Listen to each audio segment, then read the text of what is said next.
అన్నాడు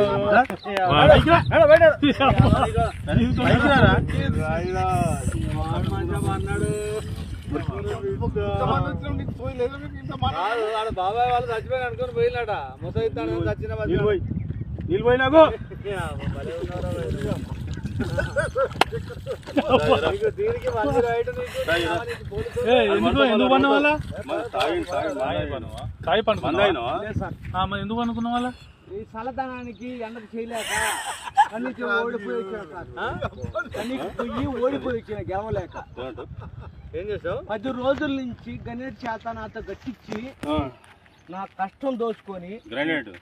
గణేట్ రాయ్ నాకు అంటే డబ్బులు ఇచ్చారు కానీ క్షమ